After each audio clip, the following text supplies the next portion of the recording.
Hey, it's me again. Hey, this is like two videos in a row. I'm pretty proud of myself. I just got back from New York on Monday, so I'm still kind of coming off that whole not being in town for a whole week kind of a thing. I came back to work and there was just tons of stuff waiting for me, so it feels like the last 2 days at work have just been like just so intense. It feels like I was just in New York yesterday, even though it's been a few days. But I had a really great time. I spent the first 2 days there at the writers' conference, and then I spent the rest of the time in Brooklyn with my friends Kelly and Andrew and Kelly's boyfriend Dan. Writers' conference went really well in terms of like catching the eye of any agents. There was one agent who was in a workshop that read my first 2 pages, and there were 15 of us in the workshop, and when it was over, she came up to me and whispered, "Can you send me your full manuscript?" And she didn't ask anybody else, so I was pretty proud of that. Also, there was one agent who I had submitted to before. She requested the whole thing, liked it, and showed it to her team. This is like really close to offering representation. She was really close. But her team ended up not being on board. It needed some work. This was all the way past like last July, so it's gotten through a lot of edits since then. I went up to her and I said, "Hey, I'm Ashley. I wrote Alex Daly, Sometimes Superhero." And she remembered me, and I was like really excited about that. And I asked if I could submit it again to her, and she said yes. And it's in a much better shape now than it was before. So hopefully, fingers crossed, she already likes it. So this is just to see if like maybe she likes it even that much more. So yeah, those are two kind of really big things that's really exciting. Also coming to the end of it's like a special edit for another agent who just wanted to see it really shortened. She had a specific word count in mind, so I'm trying to get to a word count that's close enough. It's probably not going to get there, but that's pretty short. Hopefully I'll get there. Anyway, so that I'm going to be sending to her. She just happens to be the agent of John Green. She read it and liked it. It was just too long, so hopefully, oh my gosh, if I had the same agent as John Green, I might freak out. Um, Sorry if you can hear that. Somebody is vacuuming out in the hallway. I'm gonna open it up. Oh, it's already open. Of course, it's always open these days. It's just always on in the background. So imagine that you are an agent and you are thinking, what will be the next book that I will represent?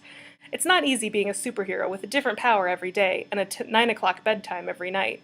10-year-old Alex Daly is so busy worrying about getting the world's worst fifth grade teacher and fighting with his know-it-all stepdad, he doesn't even notice waking up with a superpower.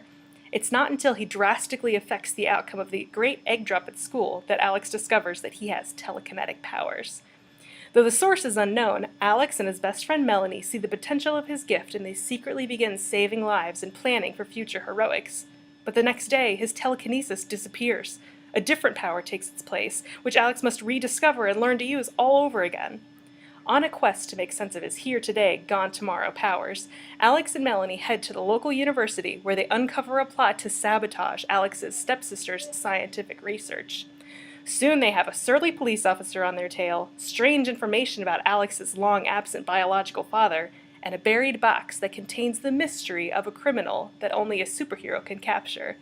Unpredictable powers and parents alike make the investigation difficult until Alex wakes up with a superpower that turns his situation from difficult to deadly.